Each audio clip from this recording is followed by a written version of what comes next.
Dari Jalan AM Sanghaji 41 Yogyakarta, 101,3 Star FM, Inspiring Sound. Selamat malam Star Lovers, dimanapun Anda berada di malam hari ini, Kamis 29 Agustus 2024. Sudah jelang akhir bulan Agustus dan juga sudah menjelang akhir pekan tentunya. Di malam hari ini saya Rizky Arif akan nemenin Anda nih. Nah, 1 jam ini kita bakal ngobrol sama seorang dokter dari FKKMK UGM, Dr. Amirah Eliza Wahdi MSPH yang merupakan peneliti Pusat Kesehatan Reproduksi FKKMK UGM. Dan malam hari ini akan membahas mengenai kontrasepsi pada pelajar. Ini kebijakan tepat atau salah tempat? Nah, sudah hadir malam hari ini Dr. Amirah Eliza Wahdi MSPH, peneliti Pusat Kesehatan Reproduksi FKKMK UGM. Mohon maaf ini ya.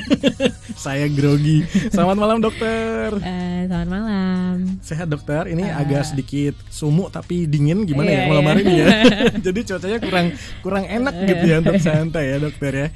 Dokter, malam hari kita bakal ngobrol soal kontrasepsi pada pelajar dan membahas segala sesuatu dan juga yang berhubungan dengan itu ya. Sebelumnya dokter boleh dijelasin dulu nggak, ini sebagai peneliti dari Pusat Kesehatan Reproduksi, sebenarnya kalau ngomongin soal kesehatan reproduksi di Indonesia ini seharusnya seperti apa sih ini secara penjelasannya begitu? Kalau kita mau mundur, sebenarnya di Indonesia itu awalnya kita bicara tentang kesehatan reproduksi karena angka kelahirannya tinggi. Jadi kalau ingat dulu zaman nenek gitu ya, zaman nenek kita itu punya anak kan bisa sampai 7, 8, bahkan lebih dari 10 gitu. Nah itu yang awal-awalnya jadi concern di tingkat internasional. Jadi ada tuh perkumpulan ahli-ahli yang memang interestnya atau topik yang mereka pelajari adalah tentang fertilitas. Jadi mereka berkumpul lah istilahnya gitu, berkumpul di Mesir pada saat itu, di Kairo di tahun 94. Jadi mulai itu dibuat dipetakan lah. Ini kalau misalnya kita mau berbicara tentang fertilitas pada saat itu seperti apa. Nah, karena Indonesia adalah salah satu negara yang besar dengan tingkat fertilitas yang tinggi, Indonesia investasi lah istilahnya di sana. Makanya kita punya program keluarga berencana. Nah, dulu awalnya kan semuanya tuh keluarga berencana dulu. Jadi kesehatan reproduksi di Indonesia itu masuknya ya keluarga berencana gitu. Makanya kita isunya kan dulu adalah tingkat kelahirannya tinggi dan tingkat kematian ibunya juga tinggi gitu. Jadi Indonesia tuh termasuk salah satu negara yang tertinggi pada saat itu. Mungkin bedanya cuma kita di bawah negara-negara yang letaknya di lokasinya sub-Saharan Afrika gitu. Nah sekarang kita udah membaik nih gitu kan, angka kelahirannya kita sekitar 2,3 sekarang. Jadi udah bagus karena standarnya itu adalah 2,1. Kemudian angka kematian ibunya juga turun gitu. Terakhir kita bisa menurunkan dari sekitar 305 sekitar beberapa tahun yang lalu, data yang dirilis oleh pemerintah di tahun lalu itu sekitar 170 atau 190-an gitu. Jadi udah berhasil menurunkan sekitar 40%. Nah ini akhirnya isu yang dibahas sekarang akan lebih bergeser lagi gitu. Kita udah nggak berpikir tentang fertilitas dan tidak berpikir tentang kematian ibu masih masalah, tapi sudah bergeser. Nah yang sekarang kan yang banyak terkait juga dengan perubahan dinamika kehidupan manusia juga gitu di Indonesia. Makanya sekarang lebih ke seksualitas gitu. Itu yang jadi concern sekarang. Dan ini jadi kontroversi juga mengenai PP nomor 28 tahun 2024 ya tentang kesehatan yang mengatur tentang kesehatan reproduksi. Nah, yang dimaksud sebenarnya yang di dalam PP itu seperti apa, Dok? Reproduksi yang dimaksud? Ya kalau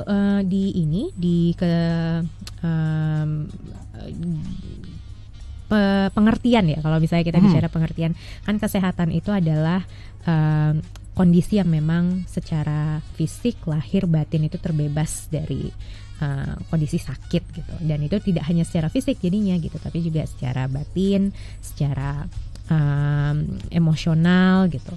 Dan kalau dimasukkan ke konteks kesehatan reproduksi berarti kondisi di mana kondisi di mana kesehatan reproduksinya itu memang terbebas dari kesakitan di sisi baik itu fisik dan juga hal-hal lainnya gitu ya.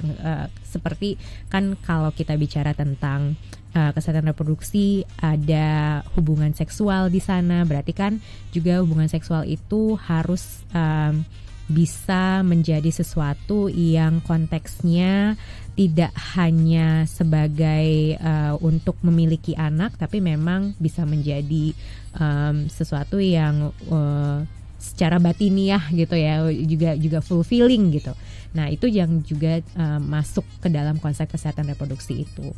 Makanya sekarang banyak kalau misalnya teman-teman ada yang bekerja di bidang kesehatan reproduksi, itu malah sudah sampai ke ada konsepnya gitu kan. Kalau kita mau mengajarkan seseorang tentang kesehatan reproduksi itu ada kayak pleasure base. Jadi kita kalau misalnya ada mitos gitu kan, oh nggak usah pakai kondom karena kalau misalnya pakai kondom itu hubungan seksualnya tidak akan seenak kalau misalnya tidak pakai kondom. Nah itu yang diubah sehingga nanti itu oke, gimana caranya tetap pakai kondom tapi itu tidak akan merubah pleasure dari hubungan seksual itu. Nah itu juga salah satu konteks yang yang ditekankan di kesehatan reproduksi, gimana itu tidak hanya secara fisik tapi juga secara batin atau secara emosional itu tetap fulfilling. Nggak hanya di fisik tapi juga ada mental juga terpengaruh nggak ketika misalkan reproduksi itu terganggu? Iya, saya rasa benar ya, karena yang ekstrim adalah ketika hubungan seksual atau apapun itu yang sifatnya ada di reproduksi ya, kehamilan misalnya yang tidak direncanakan misalnya, atau hubungan seksual yang tidak dengan konsen, itu efeknya akan sangat panjang dan traumanya berlebihan. Nggak sekali dua kali kita melihat sampai korban itu sampai bunuh diri misalnya gitu. Nah itu karena memang ada keterkaitan yang sangat erat antara bukan hak lagi ya bahasanya, memang ya hak ya, karena hak seseorang untuk mendapatkan perlakuan yang bermartabat dalam konteks kesehatan reproduksinya. Gitu. Oke, kalau ada dampak buruk selain mental tadi juga yang ketika kesehatan reproduksi ini tidak dikatakan tidak diperbaiki mungkin ya, atau mungkin ada yang keliru dan segala macam, itu apa sih dok yang lainnya dok, dampak buruknya yang mungkin pernah dokter temui gitu yang paling ekstrim? Ya karena buat terutama untuk perempuan konsekuensi dari kesehatan reproduksinya itu besar. Jadi contohnya aja mulai dari menstruasi itu punya resiko pendarahan.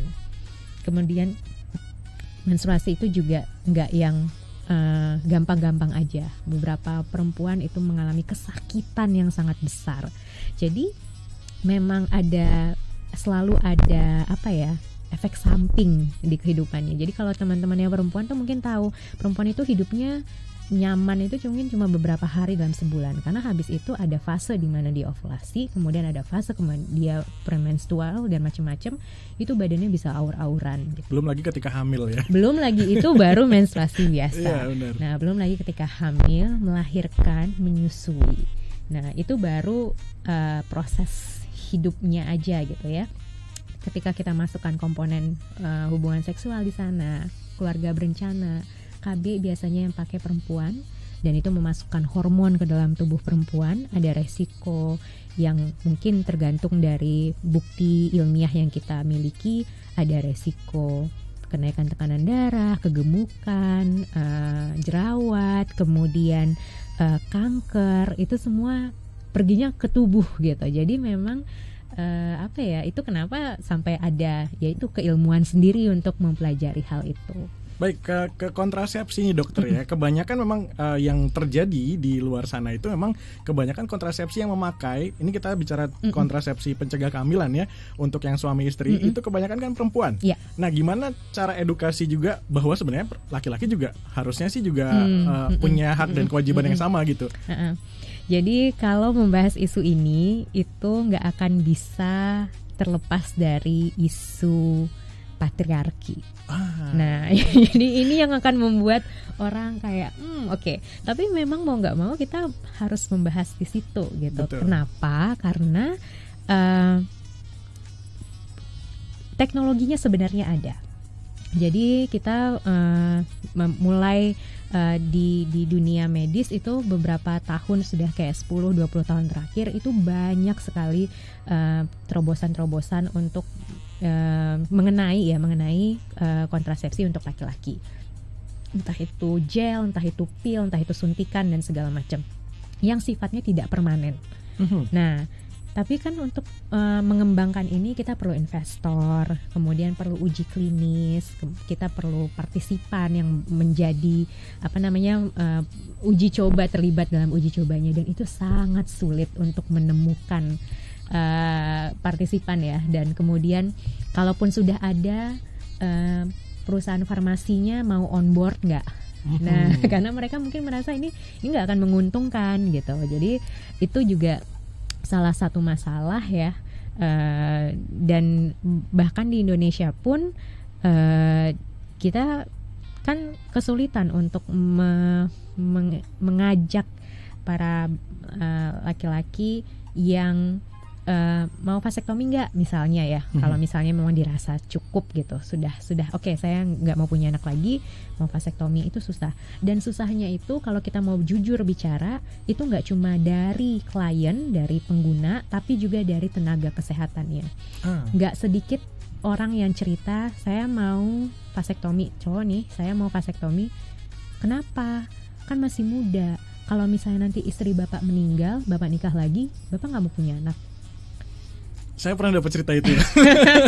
Jadi ada yang seperti itu, tenaga kesehatannya yang malah dalam tanda kutip memaksa ya untuk tidak vasektomi gitu. Nah, jadi itu kenapa ketika kita bicara tentang kesehatan reproduksi, salah satu prinsip yang digunakan itu memang patriarkinya itu sendiri gitu, dan itu bisa dikulik dari sejarah bertahun-tahun yang lalu kenapa akhirnya kondisinya seperti ini gitu. Kalau di luar negeri sendiri gimana itu soal kontrasepsi untuk laki-laki? Apakah hampir sama atau mungkin lebih baik gitu edukasinya di sana?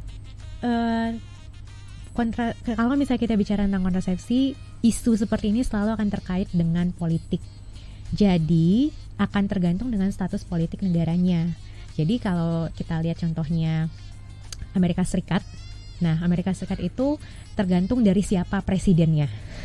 Kalau presidennya Republikan, mereka konservatif, mereka akan sangat restriktif. Jadi funding untuk kesehatan reproduksi untuk KB itu akan langsung dicabut. Ada yang namanya Mexico City Gag gitu ya. Jadi ketika presiden naik, hal pertama yang dia lakukan kalau dia dari Republikan Party, dia akan menandatangani peraturan itu yang membuat tidak ada satu sen pun uang federal dari Amerika Serikat yang boleh digunakan untuk mendanai aborsi. Tapi gara-gara itu akhirnya dia trickling down sampai dia juga tidak bisa digunakan untuk keluarga berencana. Kalau misalnya nanti berganti, yang Republikan digantikan oleh Demokrat, di hari pertama dia menjabat, pasti yang pertama dilakukan adalah mencabut gag itu sehingga dana itu bisa keluar lagi. Nah, dan itu akan terrefleksikan di tingkat nasional, tingkat kabupaten dan segala macamnya. Jadi di Amerika dulu ada Roe versus Wade yang memperbolehkan, karena ada kasus itu di Mahkamah Agung mereka, di sistem yudisial mereka, perempuan itu diizinkan untuk melakukan aborsi. 2 tahun lalu kalau tidak salah, karena ada perubahan sistem di Supreme Court-nya Amerika Serikat, karena yang naik adalah Donald Trump, mereka ganti semua hakim-hakim itu. Jadi hakimnya sekarang bukan Republikan, ini ya lebih dalam tanda kutip lebih kaku lah dalam menerjemahkan hukumnya itu, sehingga Roe versus Wade itu di striking down, dibatalkan. Jadi sekarang di beberapa negara bagian di Amerika bahkan sudah keguguran pun kalau detak jantung bayinya masih terdengar, walaupun ini ibunya udah pendarahan nih, itu tidak boleh dikuret karena dianggap bayinya masih hidup. Dan itu kalau dikuret akan kena hukuman gitu ya. Benar sekali. Nah itu cuma salah satu contoh aja di Amerika. Jadi nanti kita lihat lagi di konteks negaranya seperti apa gitu. Oke, baik. Kembali ke kontrasepsi tadi, Dok. Sebenarnya selain fungsi sebagai pencegah kehamilan, sebenarnya kontrasepsi sendiri itu apa fungsi lainnya sih selain yang kita perlu tahu juga nih ya, selain sebagai pembatas atau pencegah kehamilan gitu. Kan kontrasepsi itu kalau misalnya kita mau bagi, dia sebenarnya pembagiannya ada yang permanen, ada yang non permanen. Yang permanen itu bisa vasektomi sama ya pengikatan saluran tuba. Di perempuan kan ada saluran tuba ya. Jadi nanti sel telur itu akan jalan di saluran tuba itu, baru ada di rahim, dan biasanya sperma itu juga membuahi sel telur itu ya di saluran tuba ini, baru dia nanti diimplantasi di rahim. Nah kalau itu diikat kan dia jadinya nggak bisa masuk ke rahim tuh. Nah itu yang permanen. Yang nggak permanen itu juga bisa dibagi, ada yang jangka pendek, ada yang jangka panjang. Yang jangka pendek tuh kayak suntik, terus pil. Yang jangka panjang itu kayak susuk kalau bahasanya, kita implan. Kemudian ada IUD, spiral kalau bahasa dulu. Nah kebanyakan mereka ini pakai hormon. Nah, cuma adalah beberapa kayak IUD itu yang non hormonal itu ada, tapi sisanya adalah hormon. Sehingga efeknya itu adalah efek yang terkait dengan hormon. Jadi di beberapa di kasus-kasus di mana perempuan memiliki kelainan menstruasi, misalnya menstruasinya terus menerus atau banyak, obatnya pakai apa? Pakai pil KB. Nah, biar diregulasi lagi gitu, kayak di shutdown terus di starting over gitu. Nah, untuk kasus akne, jerawat yang hormonal misalnya gitu, atau yang memang kasus-kasus khusus ya, yang mungkin dokter kulit yang lebih jago gitu, obatnya apa? Ya pil KB.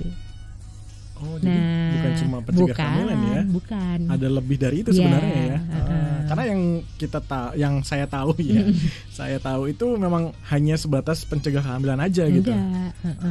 Tapi ini saya mau tanya juga nih ya soal kontrasepsi dan mungkin yang ditanam secara di dalam tubuh gitu ya, baik laki-laki atau perempuan. Sakit nggak sih, Dok, itu, Dok? Sakit. Dan itu cuma ada untuk perempuan.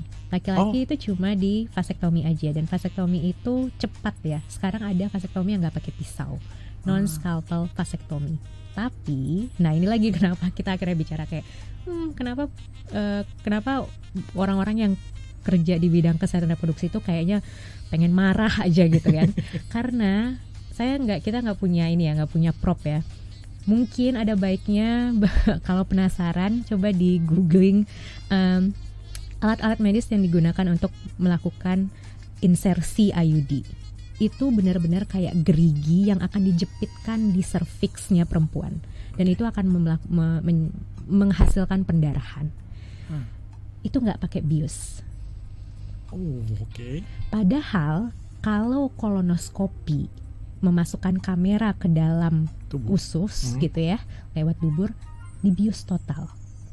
Bedanya apa? Kolonoskopi dikerjakan untuk laki-laki dan perempuan, IUD cuma dikerjakan untuk perempuan. Padahal sama-sama memasukkan benda asing ke tubuh ya. Tapi IUD nggak pernah di Indonesia ya. Kalau di luar negeri beberapa udah mulai ada advokasi, itu harus dikasih bius ya, paling nggak bius lokal. Tapi kalau di sini enggak. Jadi ketika ada yang perempuan gitu ya, habis dibilangin mau pakai apa IUD, kadang-kadang dia nggak dikasih tahu bahwa itu akan sakit. Nah begitu akhirnya tahu, akhirnya ada yang saya nggak akan pernah mau pasang IUD lagi. Ada traumatis. Jelas dirinya ya. Jelas banget.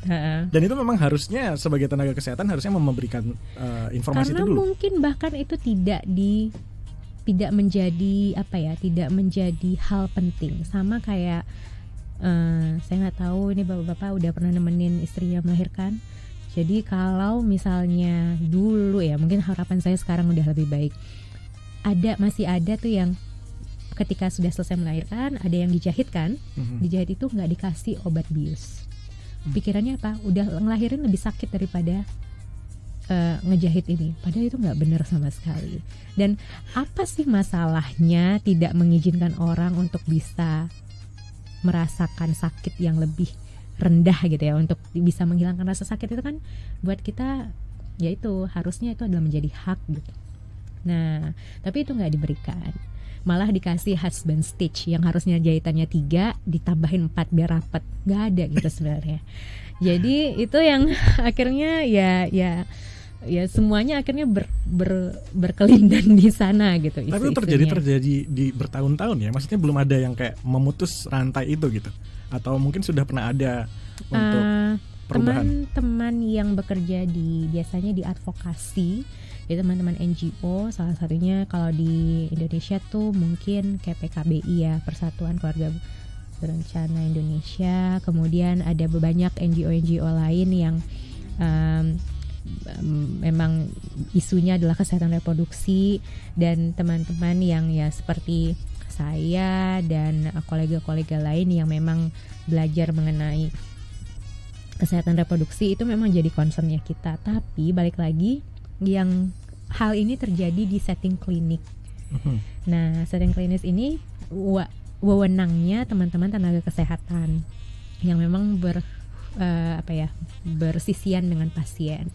Jadi teman-teman dokter ahli kandungan dan kebidanan, para bidan, para perawat maternitas, mereka yang akhirnya tumpuannya ada di sana. Dan jadi akan berbalik lagi, sistem pembelajarannya seperti apa? Apakah hal-hal seperti ini diajarkan?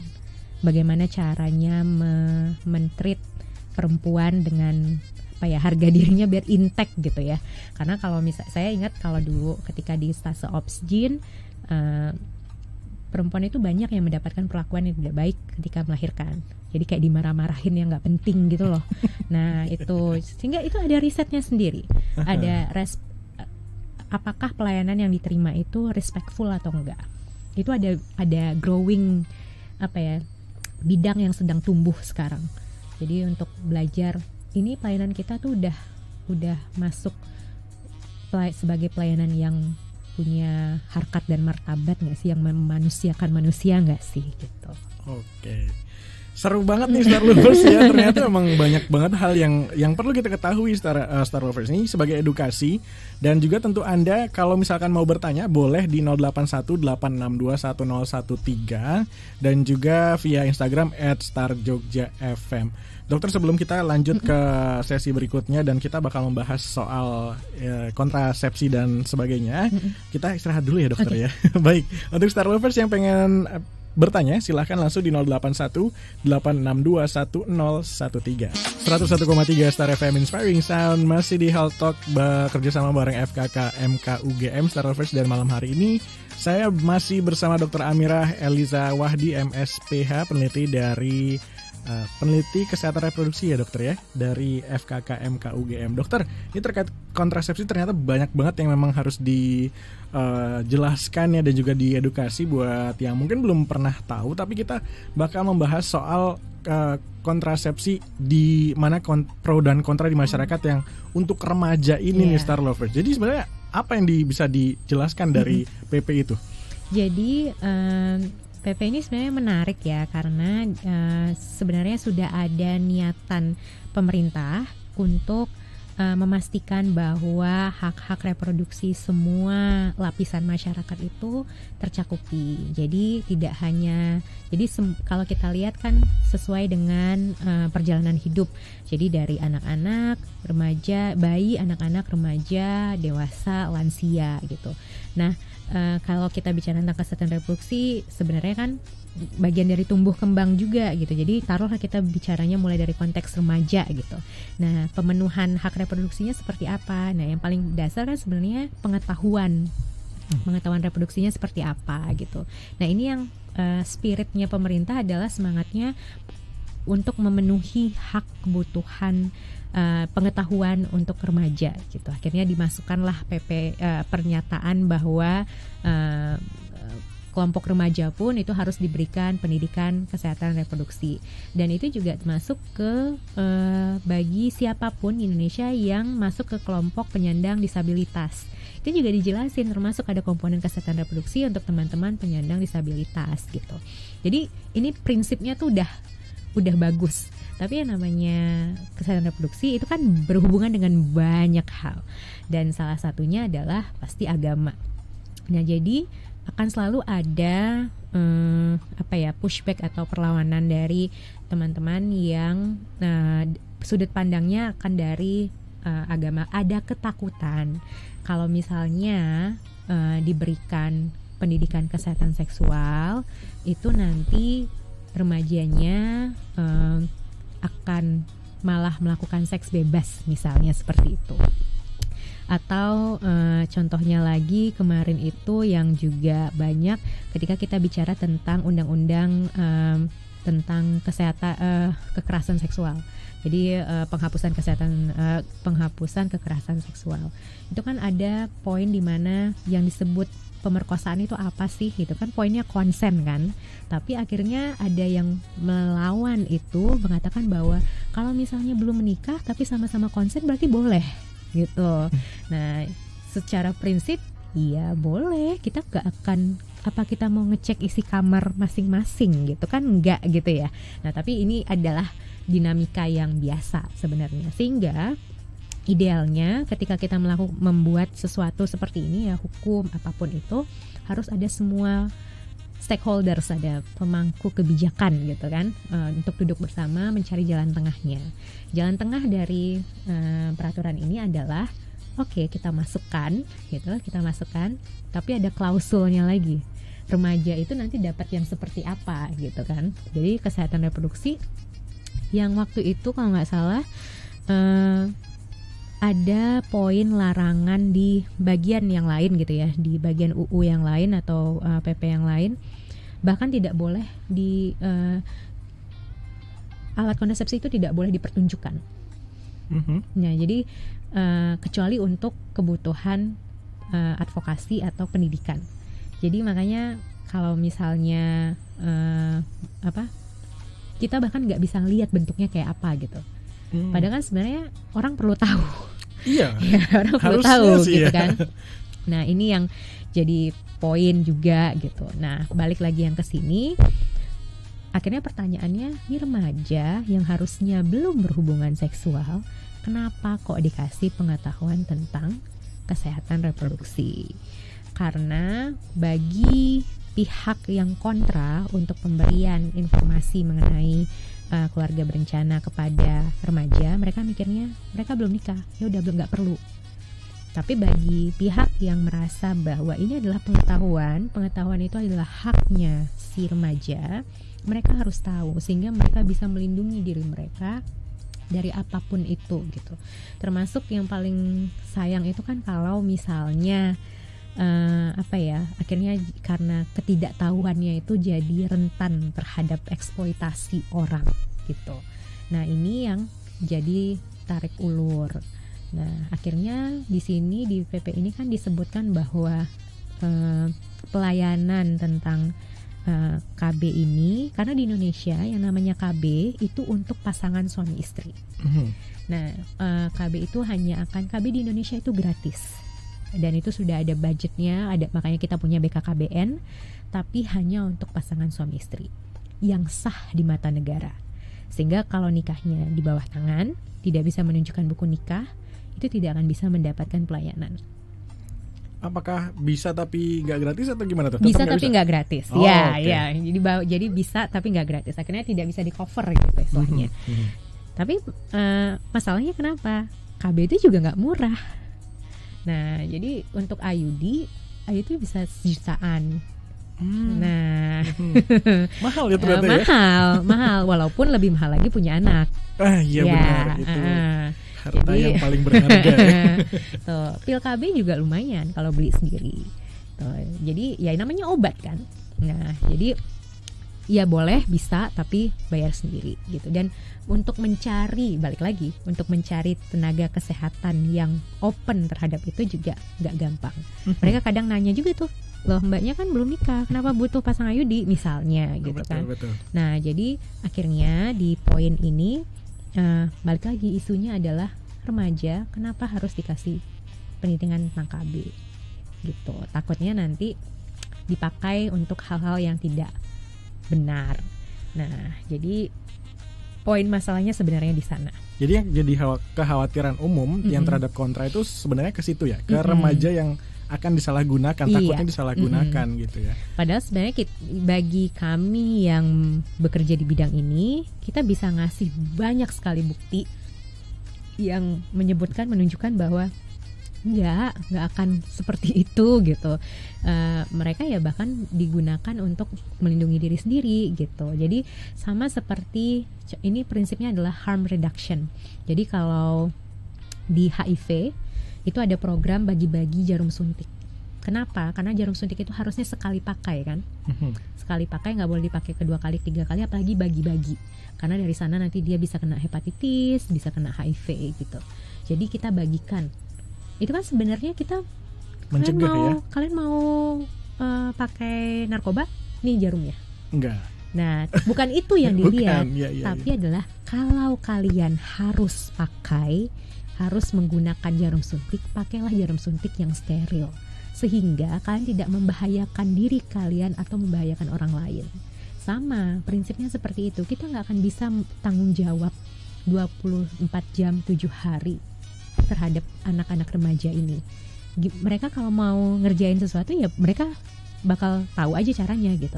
Tapi kalau mereka punya pengetahuan tentang efek samping atau resikonya, dan mereka tahu bagaimana cara melindungi diri mereka, tidak ada kehamilan.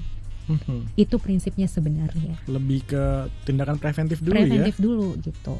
Nah, dan karena hal segampang pakai kondom misalnya, belum tentu semua orang ngerti cara pakai kondom. Nah, iya benar.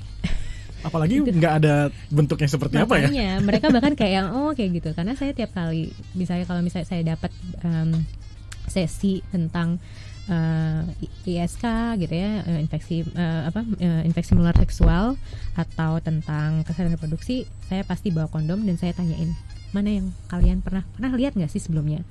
Semuanya nggak tahu.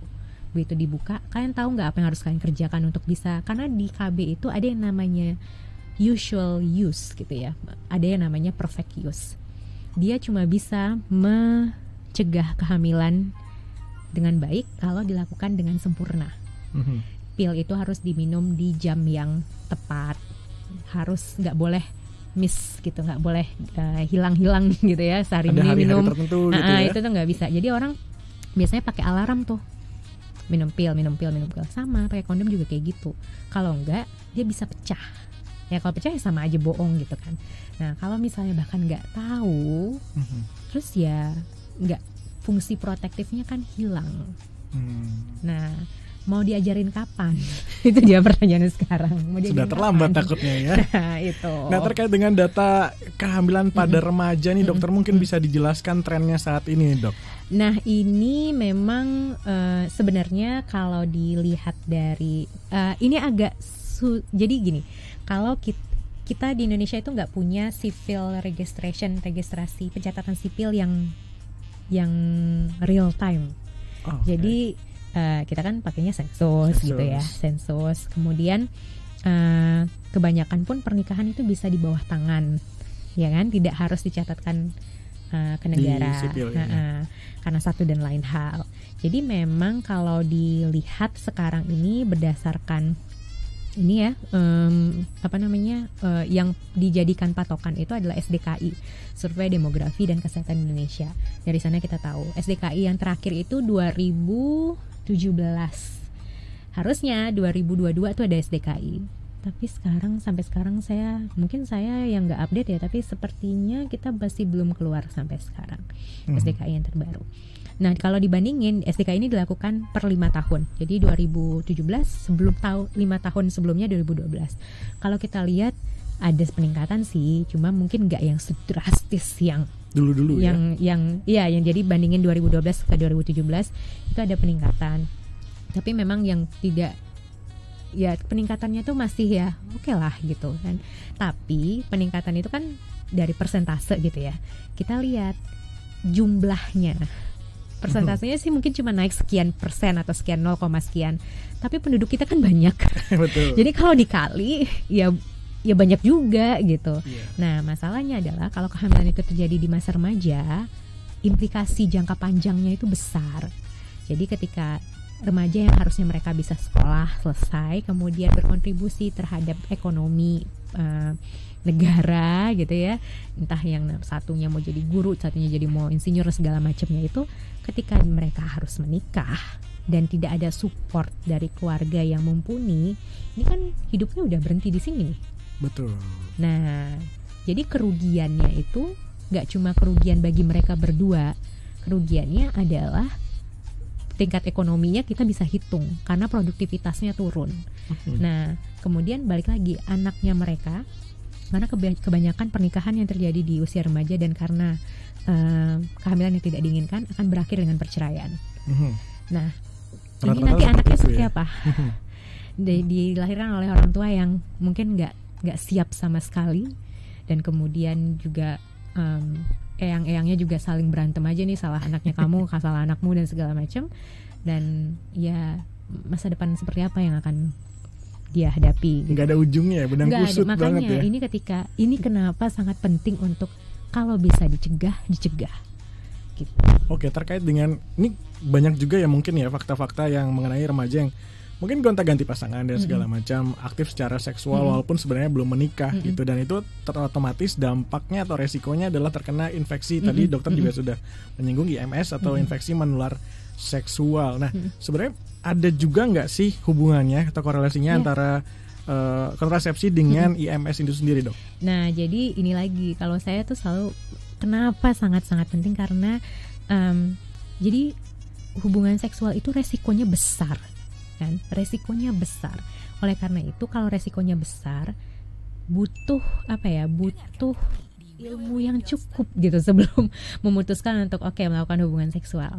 Nah, kalau misalnya tahu ada resiko untuk terkena penyakit, menggunakan kondom itu hal yang paling pertama yang bisa dilakukan.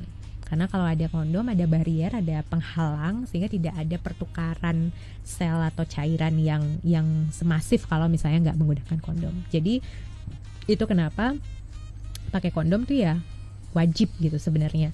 Apalagi kalau sifatnya itu adalah sesuatu yang hubungannya itu bukan hubungan eksklusif. Jadi kalau misalnya hubungannya eksklusif ya memang cuma satu orang ini aja, kan nggak ada resiko untuk terkena penyakit seksual yang lain. Tapi kalau misalnya berganti-ganti, ya pasti ada. Dan idealnya juga kan berganti pasangan itu harus cek IMS. Tiap berganti pasangan cek IMS, tiap berganti pasangan cek IMS. Walaupun mereka bilangnya oke, ini eksklusif, karena kita nggak tahu kapan orang bohong ke kita, gitu. Nah, jadi ada hal-hal yang sebenarnya kalau di negara-negara lain yang isu ini tidak setabu di Indonesia itu udah pakemnya. Jadi di kampus-kampus itu ada layanan klinik khusus gitu. Jadi kalau misalnya saya mau cek habis putus nih sama pacar misalnya kayak gitu, terus dia cek clean bill of health nggak gitu. Atau kalau ketika dia suspek bahwa pasangannya nggak setia misalnya, dia bisa cek kayak gitu. Karena di perempuan kebanyakan ada beberapa penyakit yang nggak kelihatan gejalanya tapi ada. Nah gitu. Jadi ya balik lagi, itu semua masalah ilmu gitu. Kalau misalnya ilmunya cukup, remaja atau anak muda ini bisa melindungi dirinya. Terlepas dari dosa atau enggaknya itu bagian belakangan gitu ya. Karena karena kacamata saya dari segi kesehatan, yang saya lihat pasti dari kesehatannya sendiri gitu. Saya nggak akan ngejudge orang moralnya seperti apa atau agamanya seperti apa, itu bukan urusan saya gitu. Jadi yang pertama itu pasti kalau kamu memutuskan mau melakukan sesuatu yang beresiko tinggi, ya harus punya ilmu yang cukup. Bahasa gampangnya, kalau mau bandel mesti pintar. Tapi kalau misalnya dalam tanda kutip bodoh, nggak boleh sok-sokan melakukan sesuatu yang merugikan gitu ya. Itu Itu yang sangat disayangkan. Nah, gimana caranya kita mau membuat keputusan kalau kita nggak punya ilmunya? Oke, baik. Ini saya sambil membacakan dari WA dari Star Lovers yang sudah WA. Ada Disa di Jakal nih mau tanya, kalau pakai kondom tapi berhubungan seks dengan pasangan yang berbeda-beda masih bisa tetap aman kah? Ini terkait dengan yang tadi jelaskan, Dok. Tetap harus cek berkala. Jadi ini baiknya punya. Jadi begini. Kalau memang sudah aktif secara seksual, baiknya memang punya tenaga medis, entah itu bidan atau dokter gitu ya, yang bisa dikonsulkan. Nah, ini mungkin akan jadi tantangan yang besar karena satu, hal-hal seperti ini, untuk isu-isu seperti ini tidak semua tenaga kesehatan itu punya punya kemampuan komunikasi yang baik gitu ya untuk dealing tanpa menghakimi pasiennya. Tapi baiknya kalau sudah ketemu sehingga bisa dihubungkan dengan tes-tes seperti apa aja yang harus dilakukan ketika harus cek, misalnya sekali 3 bulan gitu ya cek. Jadi kalau misalnya ada chlamydia atau ada apalagi ya, ya paling sering sih biasanya chlamydia ya, atau misalnya udah ya gonorea misalnya, itu bisa ketahuan cepat sehingga bisa bisa diobati, dan tapi tetap harus pakai kondom. Mohon maaf dokter, chlamydia tadi itu apa ya, Dok? Itu salah satu nama penyakitnya, Jadi dia dikasih nama sesuai dengan nama bakteri atau agen infeksinya ya. Ada banyak kan, chlamydia, sifilis, gonorea, ada yang virus juga, nggak cuma bakteri atau yang lain gitu. Ada yang parasit juga itu masuk, ada yang virus. Jadi kayak HPV gitu ya, human papilloma virus itu kan menular lewat hubungan seksual. Kalau ya itu agak beda sedikit ya ininya, mekanismenya.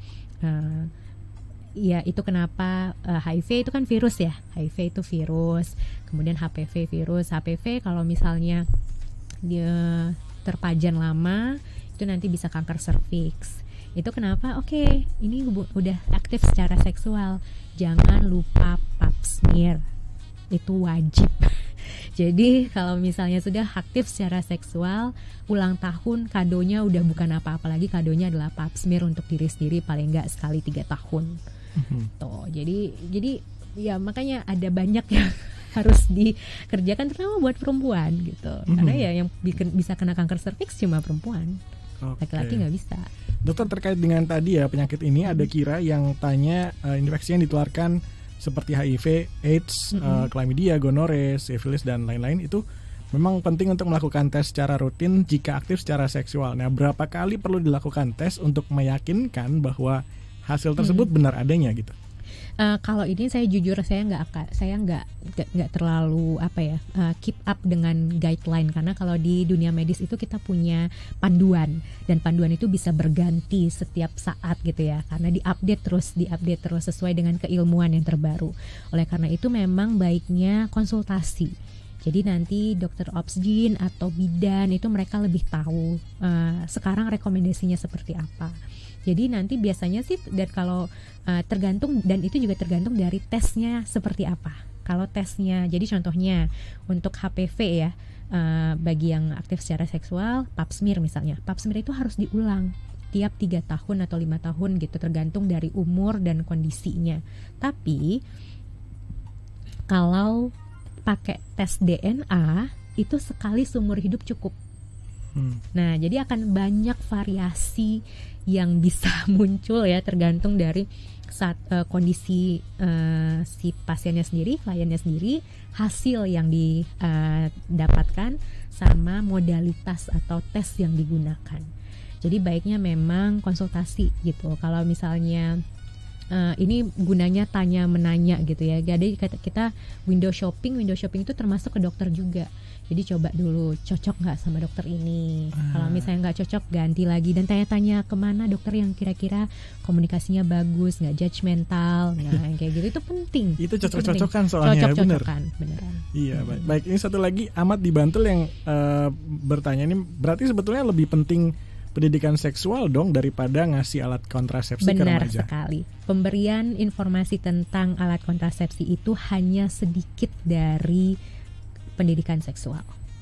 Jadi pendidikan seksual itu mencakupi tentang agensi, bisa bilang enggak.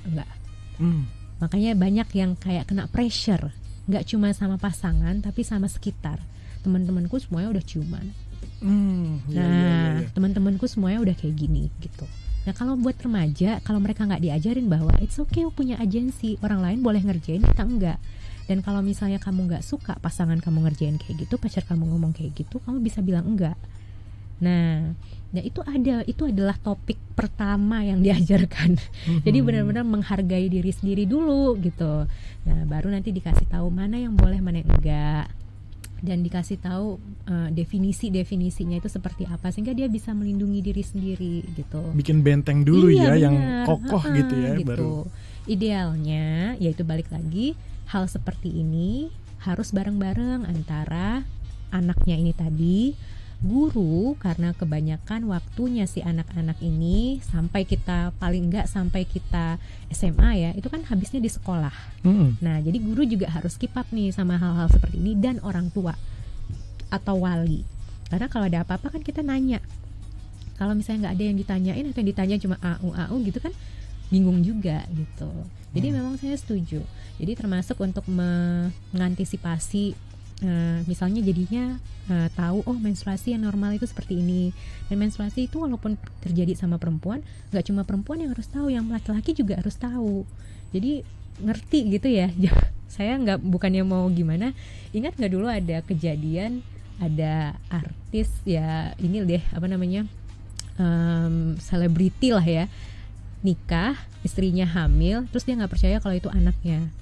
Karena waktu hamil dibilang usia kehamilannya udah 6 minggu, padahal nikahnya baru 4 minggu yang lalu. Dia bahkan gak paham cara ngitung usia kehamilan. Jadi itu kami satu kantor semuanya, kok bisa bodoh banget ya Allah gitu kan. Cerai kan hasilnya. Jadi kebayang gak cerainya kenapa? Dia gak tahu kapan masa subur gitu. Kan itu saking lucunya udah gak lucu lagi gitu. Nah, jadi kan laki-laki mesti tahu biar nggak ada kejadian-kejadian kayak gini gitu. Oke, baik. Dokter mohon maaf ini seru banget, tapi saya sebenarnya pengen banget untuk cari tahu lebih lanjut ya informasi mengenai kontrasepsi ini. Karena waktunya terbatas ya dokter. Ini sudah jam 8, mungkin closing statement untuk terkait dengan kontrasepsi pada remaja ini dokter. Monggo.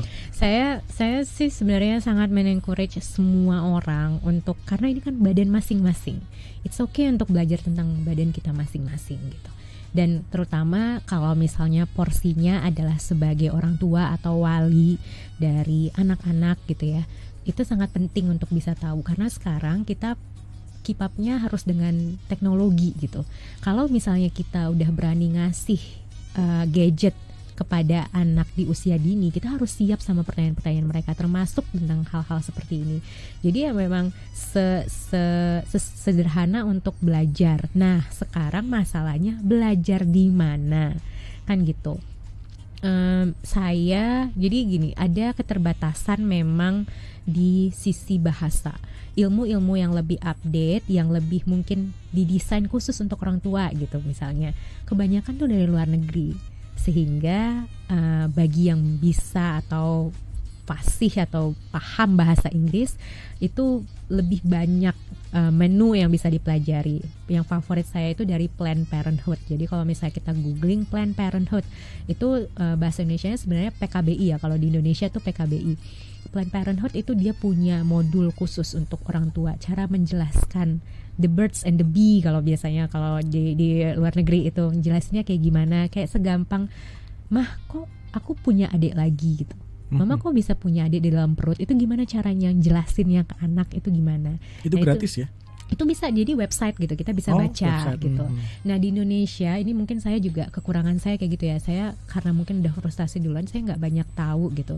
Tapi teman-teman di PKBI Indonesia itu banyak. Jadi PKBI Jogja, terutama untuk teman-teman yang kita di Jogja ya, itu PKBI itu adalah salah satu tonggaknya kesehatan reproduksi di Jogja.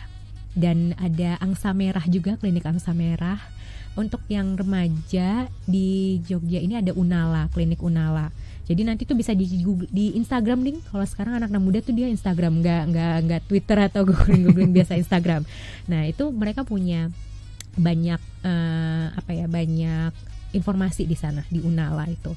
Nah, orang tua juga bagusnya nggak apa-apa belajar di situ kan ya, belajar bareng sama anaknya gitu.